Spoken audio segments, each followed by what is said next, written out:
Alright. Can I really do that? Okay. I'll let you know. I'll give you a thumbs up.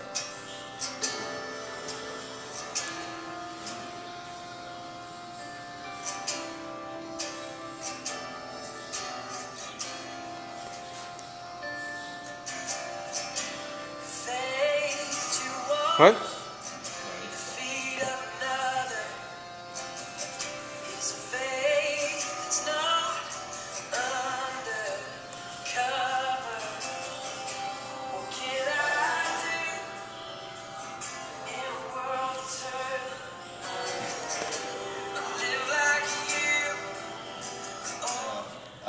The summer between my freshman year and my sophomore year, a group of us went to Haiti.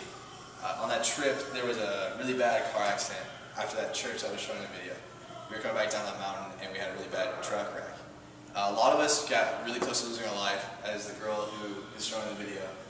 She was probably the closest to actually not coming back. And so through that, there was a long time, but we ended up going back, and that's what this is about. So that happened last year.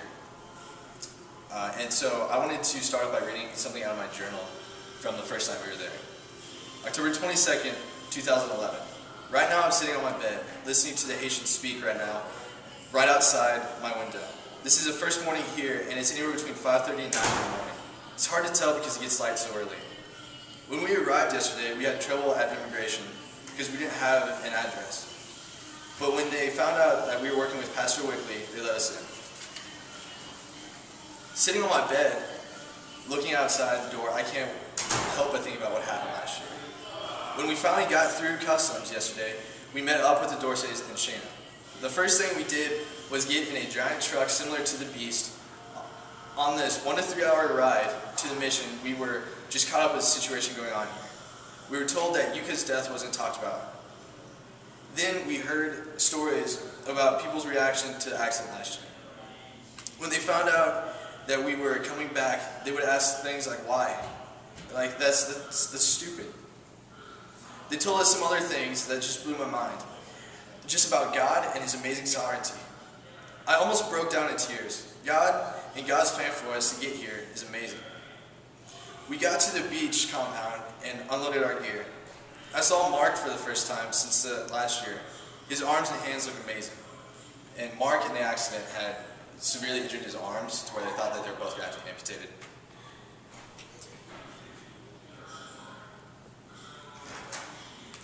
I don't know if he remembers me or not, or even knows if I was the one who tried to help raise money for him through the benefit concerts. But when he looked at me, I'll never forget, we were standing in the door of our room, and he said a few words to me in Creole as he pushed his fist into mine and looked me in the eyes. I was told what he said to me was, God's grace is huge. We also saw the mountain yesterday as we were coming in. And we're going to go to the village tomorrow. It's Saturday night and not a lot happened today. We saw a lot of Haitians try to push a truck on a boat, which was awesome. It was really funny. After supper, we talked a lot about the wreck because a lot of people that have been working for them are scared. Even Mark. We had a long convo about the wreck and the miracles God did through it. Wickley also told us about a time that he was arrested.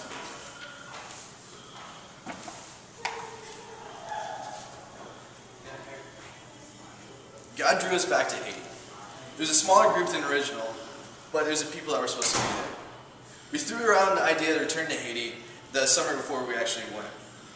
We attempted it at one point, but it just didn't work out. The timing was all wrong. We attempted again for fall break, and we took off October 21st, 2011. Our team had 4 people, including me. It was Josh Duncan, Elisa Askew, Denny Duncan, and me. We went in hopes of personal healing and with a desire to spread the gospel in a way it hasn't been done before. So I want to share with you my personal journey that I went through and how the gospel was moved. Up to this point, I thought a lot about going back. But would I be ready? I didn't know, but I knew that God was leading me to go back. I was so confident that God was going to be glorified and that people would come to know Him better for what we were going to do. I wanted so deeply to show that it didn't matter what we that we almost lost our lives there. That it didn't matter that we were terrified, but I wanted it to be known that I was willing to give up my life for the spread of the gospel. Or at least I thought I was. I want to read another journal entry for October 21st, 2011. This is a day, this was written when we were on our way there on the plane. Right now I'm sitting in row 32E on a plane ride back to Haiti. Last night, me, Elisa, and Denny did not sleep because we were packing supplies that we were taking to Haiti. And I will never again stay up all night before traveling to another country. Friday, or Thursday, while I was still in Hannibal, I was getting scared and nervous. Now that I'm on the plane though, not so much. I know right now, I'm just going to let God be God. When I got there, I was so nervous. I was scared about going back on Sunday to the mountain where it all happened. I was broken with the fact that I'd been struggling with whether or not I'd be willing to give up my life for the gospel. Now being faced with where I almost did at one point, I wasn't so sure I would. On the 25th, which would have been the Tuesday, we went to a prayer service that one of the people that worked for the Doorstays hold every morning. And it was an early 3 a.m. in the morning. It was during this time that God broke my heart. And I knew that whatever God was calling me towards, I would do it. If it was to lay my life down, I would do it because Christ had already given me everything. So I want to be able to give him everything as well. There wasn't something that all of a sudden just happened. This was a process throughout the rest of the week that God had done and he was refining within me. This week the gospel had been moved as well. My whole desire, my whole passion was for the gospel to be moved while we were there. I think that this was seen in many different ways through our desire to go back to a place that we'd almost lost our lives at, to visiting the hurting village, to sharing the gospel with the school children, and also just loving on them. You see us in this video, I showed that we got to tell the gospel to the kids. We got to love on them by playing games. We also got to share with the church that we were at. Invest in them as believers as well as invest in the missionaries too. And I want to read out October 23rd, 2011, my final journal entry.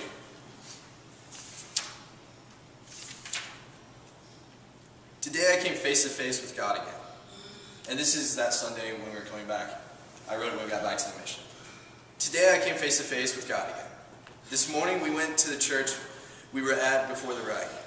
We got to worship with them, pray with them, and love God together. At one point in the service, we were asked to share a little bit. Me and Elisa played our song, A Beautiful Mess. We were able to share our hearts with them through the song that we wrote. Amazing to see the reactions to us through all the opposition to get there. God had used it. We come back down the mountain and stop at the side of the accident. At this moment, we came face to face with death, but life is overcome. Today, God gave me the chance to stand on the ground where I should have died. The ground where a new life, a second chance was given. I stood on the ground where I saw God so clearly. God has given me a second chance with this life that I cannot waste. I have to be reckless and foolish and downright insane with the gospel. My life cannot and will not be the same. God, I thank you for the life. I thank you for letting me come back and see you so clearly again. The time we got spent in Haiti again was an amazing time for all of us. It was heartbreaking. There was a lot of healing that went on, and the gospel was moved. And so every day I just thank God for letting us go back. Thank you.